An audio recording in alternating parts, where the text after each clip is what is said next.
Good morning, everybody. Good and welcome to this live with Paul Hargreaves, who is author of Forces for Good. Welcome, Paul. Lovely to see you here.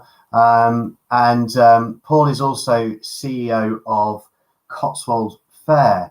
Paul, welcome. Tell us a little bit about yourself. Yeah, good to be here, Ed. Thanks for having me.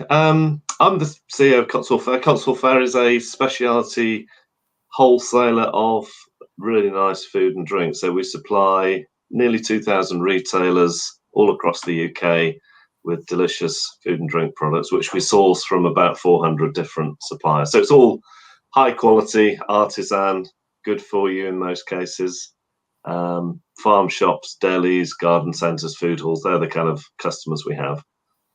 And right now, everybody's loving farm shops, delis, and buying local. So, are things going well for you in the Cotswold Fair space at the moment? Yeah, I mean, it's a terrible phrase to say, and I'm a bit embarrassed saying it, but we have had a very good pandemic as far as the business is concerned, which is it is awful in some ways because I run across a lot of other business leaders, and obviously some of them have had a terrible year and laid off people and all that stuff. But people have been shopping more locally. They've obviously not been able to go out for meals, so they're buying better products at shops to take home and cook at home. So yeah, we've added about 50% to our revenues over the last year.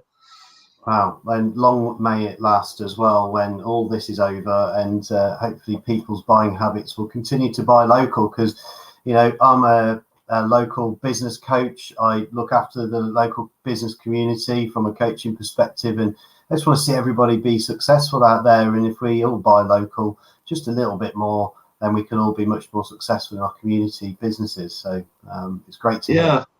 Really. Yeah, and I think people obviously have been in their community a lot more than they were before. They've not been commuting.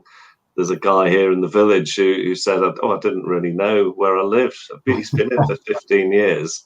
He'd never really walked around in the countryside. So I think it's very positive. For me, that's one of the positive things that's come out of the pandemic, is that people are thinking more community-mindedly.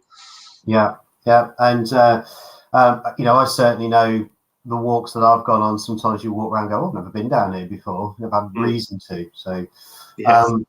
So Paul, I want to talk a little bit more about this, which is your book, Forces for Good. If you've not seen or read this, it is a must read. If you are in business or if you are a leader in business, it's absolutely fantastic. There's so many things in here. What it did for me was just change my perspective completely about what I was thinking. It was a little bit like the rose-tinted glasses had been lifted a little bit, and there was some, the new reality was out there, and I needed to take note of it. So tell us a little bit more about that. Maybe start with this one. What motivated you to write this book in the first place, Paul?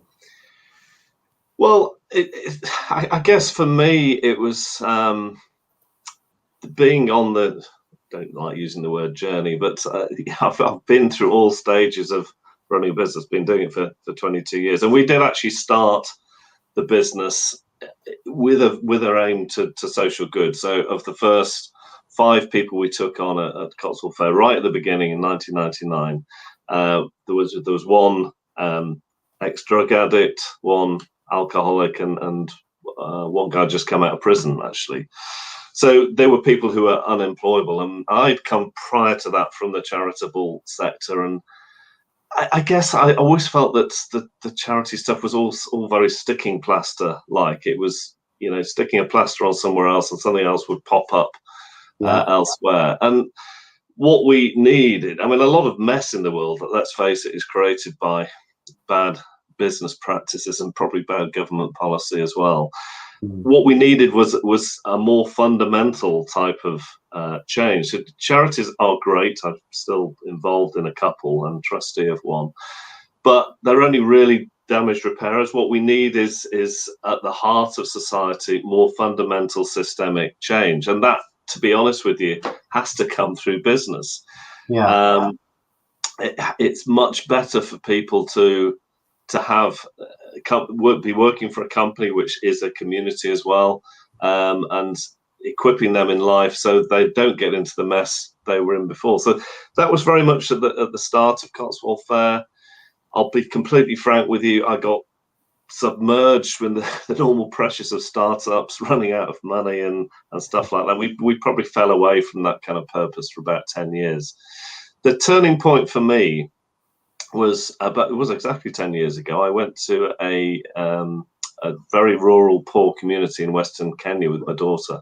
And I mean, life-changing event, won't go into it here, but I would strongly recommend anyone who's never been to a place that just go, and it's when you're allowed to travel, of course, and experience how 2/3 of the world actually live. It's very different from how you live, and it's, it is profoundly emotional experience. So came back from there thinking, we need to help these people. What can we do? And someone who worked for me at the time decided, well, let's have a ball, literally. And in her own time, actually, she was a part-time worker for us. In her other half of her life, she started to organise this charity ball, which we did, the first one in 2012. And it was seeing a number of people in the company also involved in that project.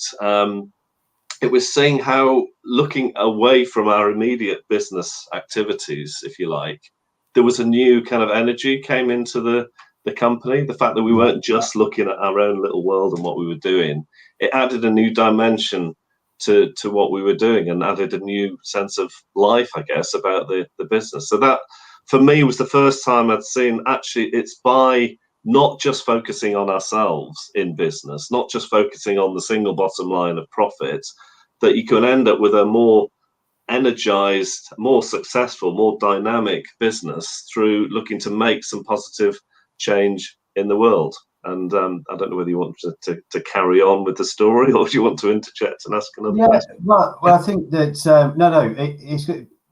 What I'm finding interesting is actually this the impact part, the fact that, like, because I think about what I do. I was saying to you before that I don't do a huge amount for charity, or not as much as I think I should maybe do. I support Alex's Wish, which is my charity for Duchenne and boys with muscular dystrophy. And Emma Hannum, who runs that, is absolutely amazing and truly inspirational, as is her son Alex. And it's just nice to be able to help a little bit there. But I'm conscious, particularly now reading the book, of how much more I can do, and actually how much more I can bring the business community I work with to do more good. Yeah, and I think this is a more fundamental change. That's how it started for us. That was the kind of seed, if you like. It was then a couple of years later when I ran across the B Corp movement, which is starting to get a lot of traction in the UK. Now, in fact, the UK is the fastest growing country in terms of the B Corp movement. Now, what are B Corps? They're companies that have changed their articles of association. So they've put into their company law, if you like, that they're not just there for the benefit of the owners or shareholders, but they're there for the benefit of all stakeholders, which includes the people that work there, the people in the supply chain, the local community, the planet. So they're in their heart of existence is the fact that they're not just there for profits. It's important. So if I get knocked over by a bus as I walk out this afternoon, then Cotswold Fair has to carry on like that, because that's in our DNA. And it was it didn't happen overnight, to be honest with you. We became a B Corp in 2015. It was very much driven by me, to be honest, initially. But as time went on, probably over the next 2 years, more and more people started to understand, I'm coming to work. Yes, I'm earning money to pay the mortgage, but actually I'm making some difference in the world through my job, which is fantastic. I mean, how demotivating is it for people that work at, say, Bet365, when the CEO there is earning, £400 million a year, if not more, and they're on, fairly low wages? I don't get excited about working for a company like that. I don't think many people would. the C between exec pay and yeah, but it's the fact that you're coming to work to make someone else rich. Yeah. That's not exactly a great motivator. If you're coming to work and the company you work for is making some difference, albeit a small one, in either environmental areas or a community in Kenya or a food bank locally or stuff like that, then it's a lot more of a motivation to actually turn up and get out of bed in the morning, isn't it? And that's really the fundamental change that happens in purpose-driven businesses, is that there's a new life comes into the business, because people know that they're doing some good by coming to work, and you end up getting better people as a result of that, because they're just attracted in. Most good people aren't deciding where they work because of the wage packet. They're deciding where they work because of work-life balance and actually doing some good in the world as well. So I've worked with a few businesses that that already do good, or they're on their way to doing that. So one of the companies I work with, manufacturing, they've got a sustainability agenda, and it's growing rapidly, and they're really getting to look at how they use sustainable products, how they have zero carbon or reduced carbon footprint because of what they manufacture. They've also got a service-driven industry that gives back as well through their profits.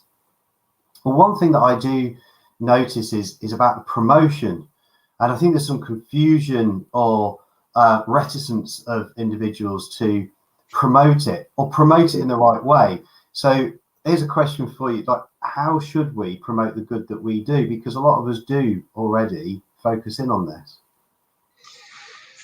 Yeah, I talk about that a bit in the book, and I think the companies that are genuinely doing good are just getting on with it, and they're not doing it for marketing reasons, shall we say. So it's very, as a B Corp, we are assessed every 3 years. It's a huge, great, a thing you've got to go through, produce evidence. I think we just recertified again, actually. I think we submitted 195 pieces of evidence. It's very important for me that that process within the company isn't in the marketing team. If anything, it should sit in the accounts team, because they're the measurers within the business. So I think there are quite a lot of people who are, well, let me talk about CSR, which is a phrase I hate. I also hate the phrase you just used, actually, about giving something back, because it's actually better not to take it in the first place. Yeah. Phrase giving something back means you've nicked it anyway off the planet, or anyway, let's not go there. But CSR, and even the triple bottom line responsibility is the CSR, corporate social responsibility. Yes, sorry. It can become very much a box ticking exercise, and it is, it's that kind of outward veneer, if you like. And to be honest with you, I mean, the oil companies are doing it now. The oil companies do CSR. Well, we actually need an end of the fossil fuel age. We don't need CSR in oil companies. So what we need is a much more fundamental change. And for me, all that stuff is very much a box ticking exercise. Even the guy, John Elkington, who wrote the foreword for this book, actually, he came up with the triple bottom line concept about 28 years ago. He actually did a product recall on it. So this was actually the year the book was published. So because he felt it had turned into a bit of a box ticking thing, and you guess you may have to start there, but that's not going to change the world. What we need is a much more fundamental, systemic change, which is good. So back to your question, we do talk about it now because we want to challenge other companies to do similar to us, and we did for a number of years. What we did in Kenya, we didn't really talk about it. We were doing it because it was the right thing to do, not to use it in our marketing blurb. But it was actually our customers and some of our suppliers say, you should talk about this a bit more, Paul. So, okay, yeah, we will. All right. But that's the right way round. Doing it because it's the right thing to do And then, if you want to challenge other people, we went carbon neutral in 2019. We talk about it a lot because we want all our suppliers to go in that direction too. So yeah. And I guess if you're talking about it, certainly to your suppliers, I'm sure there's a lot of help, support, education that you can give those suppliers if they want to go on the same journey as well, right? Yeah, I mean, that's, I think we're in a very privileged position, really, being a wholesaler, because we've got 2,000 customers on that side. We've got 400 suppliers at the other. So we're in a great position to influence other businesses. And yes, we have someone in the business, a sustainability manager, and mainly what they're doing is not helping us make any more profit at all. They are primarily working with our suppliers to help push some of them down the same road. And to be honest, some of them don't really need pushing. They know they want to do this. And I think we've now got 20 suppliers that are B Corps. And I think, we had none originally. We had only about 6 a year ago. So that probably gives you an idea of how rapidly things are moving in this direction. Yeah, and the B Corp piece, the B Corp movement, which until I'd met you and spoke to you, I didn't really know a lot about at all. But I was really surprised to see. My initial reaction was actually how few people are B Corp, and actually how you don't need to be a big corporation either to be B Corp. I think when I looked on their website, there's something around 3,750 businesses that have signed up and certified to it. So it seems like there's a huge journey to go there for the planet and businesses alike. Yeah, I think the B Corp, the turnover of B Corp companies worldwide added together is about the 50th country in terms of GDP, if you put them in the list. Yeah. So obviously, hell of a long way to go. But it is certainly in the UK. There's more than one company certifying a day currently. So only a year ago there was 200, not much more than 200, and there's now over 400. Momentum's coming through. Definitely, and I think the pandemic's probably influenced that, to be honest with you, as well. I think people have taken stock during the pandemic. What am I doing with my life? What's the purpose of it all? And I think there's been a bit of soul searching going on, and business leaders have realised, actually, this ain't working. We need to do it differently. Yeah.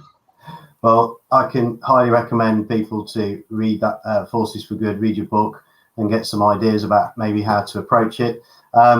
Please do put your questions or comments into the chat. We got one here from Chris.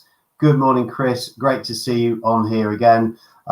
What businesses or companies would you say are really pushing the boundaries of being purpose-driven? Okay. The companies that I look up to and admire are ones that kind of truly have what's called an impact business model. So their whole kind of raison d'etre for being is purpose driven. And a good example in the food and drink space that I work in is Divine Chocolate. So they are, well, not that I like chocolate as well, but it helps, right? the company, even though it's a UK-based company, they are partly owned by the cocoa farmers in Ghana.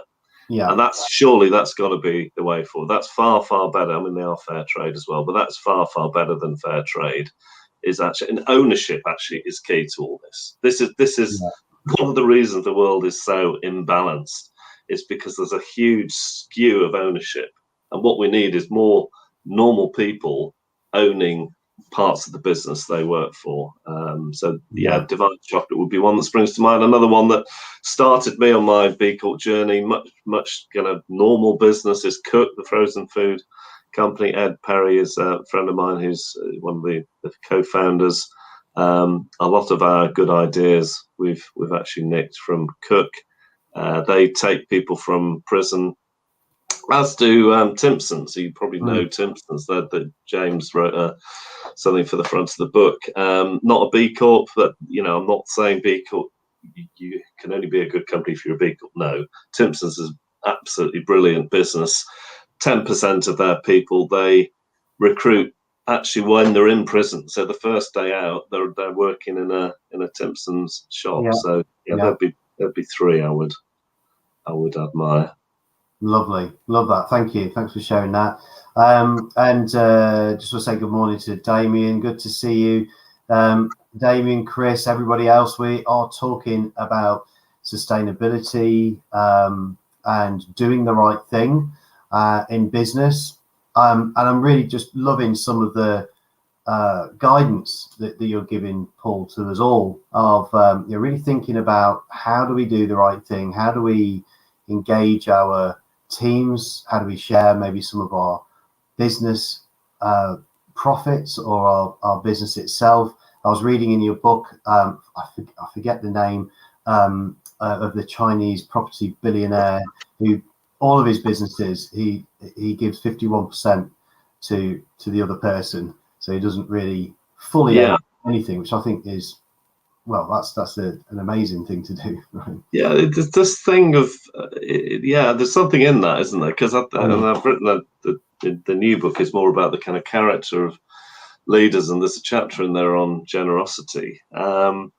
And there is this thing we have in the West of holding on to things, which stops things happening. It being generous, it's most religions in the world have some kind of proverb along the lines of, if you give away, you'll get more. This horrible paraphrase, but that principle works in a lot of Africa and Asia. That's how they live. That's why they're a lot more community orientated than we are. We're so individualistic. So holding on to things that stops things happening, doesn't it? So I think I love that. The 51% thing's great, isn't it? Yeah. It just gets you to think differently. And I'm interested actually because you mentioned that here in the West, and I did wonder whether it was culturally driven, the way that we act and interact and do the right thing or not do the right thing.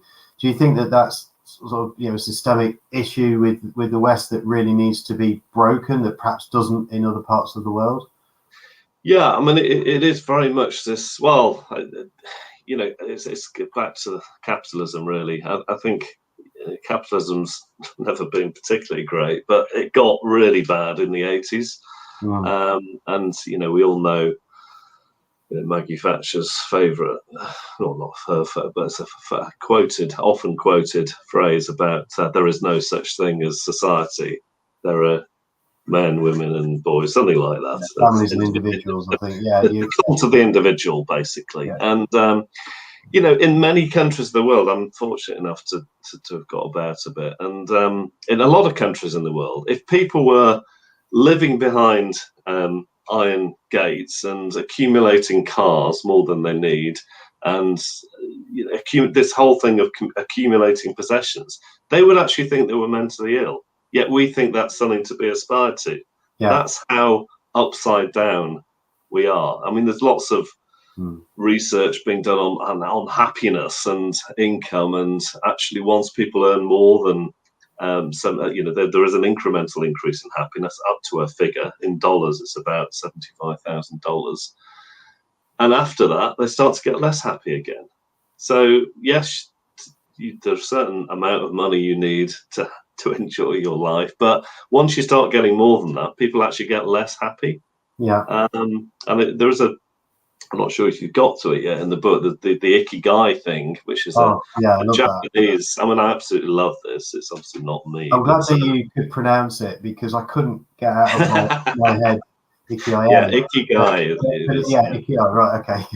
So this is an island. The philosophy came from Okinawa, which more people live to over 100 than anywhere else in the world. And they say there's 4 things for peak happiness fulfillment. 4 things you need to be doing. One is doing something you love. Second, doing something you're good at, always helps. And generally people are good at what they love anyway. Third is getting paid for it, which is always helpful for the mortgage. But the 4th one, and the one that gets missed out most, is doing something that's good for the world. And it's this thing again, as if we're doing stuff to benefit others, we're actually happier ourselves. So why wouldn't we do it? And yet this holding on mentality we got in the West stops that fulfillment and that happiness from happening. Yeah. I love that. Thank you very much for sharing that. So a few comments coming in. Damien O'Dwyer, great to see you. Good morning, Damien. He says, wealth is like energy. It never dies. It just passes on. And yeah, maybe we can pass on more whilst we're alive as well. Yeah. When you at your funeral, which you won't be there, of course, nor will I. But people, I'll be there, but I won't be there. But what do you want at the funeral? Do you want to have benefited more other people in your lives, or do you want to have, die with a load of money in the bank? I know what I would like better. Exactly. That's a question we should all ask ourselves. Kate, good morning, Kate. Happiness is so much more than money, for sure. And I love that as well. I was doing my 90-day planning with a lot of my clients on Friday, and we listened to 10 minutes of Jim Rohn, where he was talking about success, and success is happiness. But what is happiness for you? If you find that out, then success is sure to follow. So yeah, love that. Chris has asked a question. If you had one wish for someone who reads your book, what would it be? Well, it depends partly who you are. If you are a leader of business, I would like you to realise that we are in a different place in this country and indeed worldwide than we were 5-10 years ago, and that businesses, I do believe, and sorry, this sounds a bit blunt, but I do think businesses that only focus on the single bottom line just won't be here in 5 or 10 years' time. And it'll be the businesses that are doing good that will prosper and flourish and grow, and they'll start to outnumber the old-fashioned kind of greedy businesses, if you like. So yeah. I mean, the book was written really for the trouble is B Corp sounds a bit American. It's a bit of a weird name in many ways. So I wrote the book because I want people, who are running normal businesses, window cleaners, I think has just arrived, building companies, normal run-of-the-mill businesses. If you're running a business like that, I mean, wholesaling, we're nothing special, but you can make a difference to the world through your business. Everyone can. It's not just the kind of solar energy companies that make a positive difference in the world. I think the other thing as well that comes from that, and I got from the book, was and Chris, just to go back to your question, is actually that paradox that giving more, you mentioned it earlier on, but giving more and doing the right thing in return actually creates a business that sells more and is more profitable, because more people like what you do and therefore buy from you and share that with other people to buy more as well. And also internally, if people are loving their work and we do survey every year, employee survey, anonymous, I would say. Do you enjoy? One of the questions: do you enjoy coming to work? Yes or no? It's a very simple question. The lowest score we've ever had was 94%.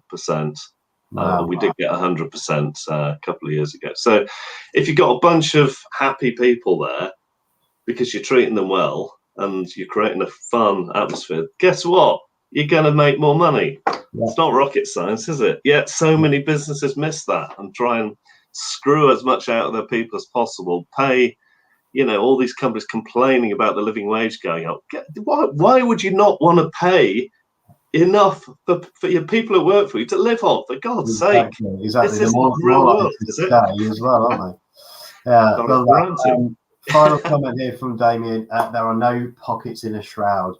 Well, that's a nice piece of wisdom, isn't it? Philosophy there, isn't it? Yeah, very, very cool. Love that, Damo. Love that. Thanks for sharing that. Paul, thank you so much for today.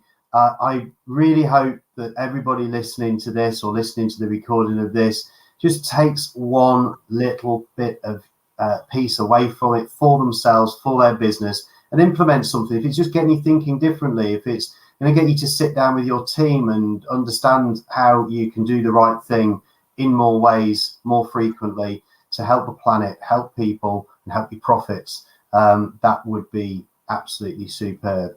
Paul, thank you so much once again. And I wish you every success with the new book that's coming out too. Thank you. Thanks for having When's it out?